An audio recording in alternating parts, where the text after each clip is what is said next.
So the Central Register is a register that contains information that we have about any donor conception that's occurred that we have records for in Victoria.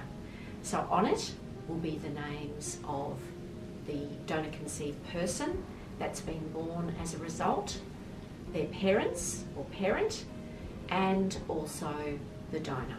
So who can apply to the Central Register? Donor conceived people can apply, their parents can apply, and also donors. So if you're interested in information about someone that you're connected with by donor conception, you can apply to the Central Register, and the other person will be outreached as a result. So it's a bit like we're inviting that person whether they would like to have contact with you as the applicant. So donor conceived people have the right to know their donor's identifying details. That's their name, the date of birth, donor code.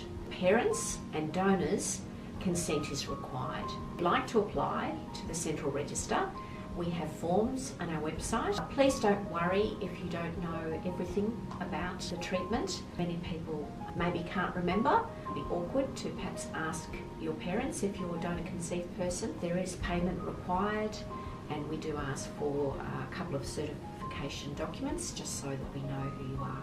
And please send it to us via post or email. So once we get your application, our register's officers will look very carefully for the donor records that apply to you. One of the counsellors will contact you and we'll arrange an appointment to speak with you about your application. Don't worry, if you live far away, we can always do that by telephone or by Skype. We'll arrange an appointment, go through the implications for you personally, those close to you, and try and think about the implications for the other person. We'll also ask you to write a statement of reasons.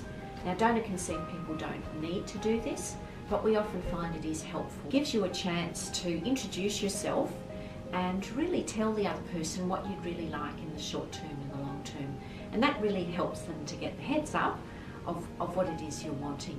So there are all sorts of options for connecting with the other person, and that obviously depends on whether that other person wants to connect with you. People might feel more comfortable to start perhaps by email, and so we have an intermediary email service so that you can write us a message that we pass on to the other party, then they reply and we cut and paste and reply back to you. Some people prefer exchanging a mobile number to start with, and some people prefer to start with a meeting.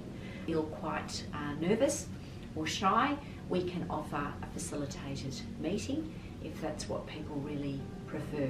It's really about what both parties feel comfortable. Don't hesitate to talk to us about any of those options.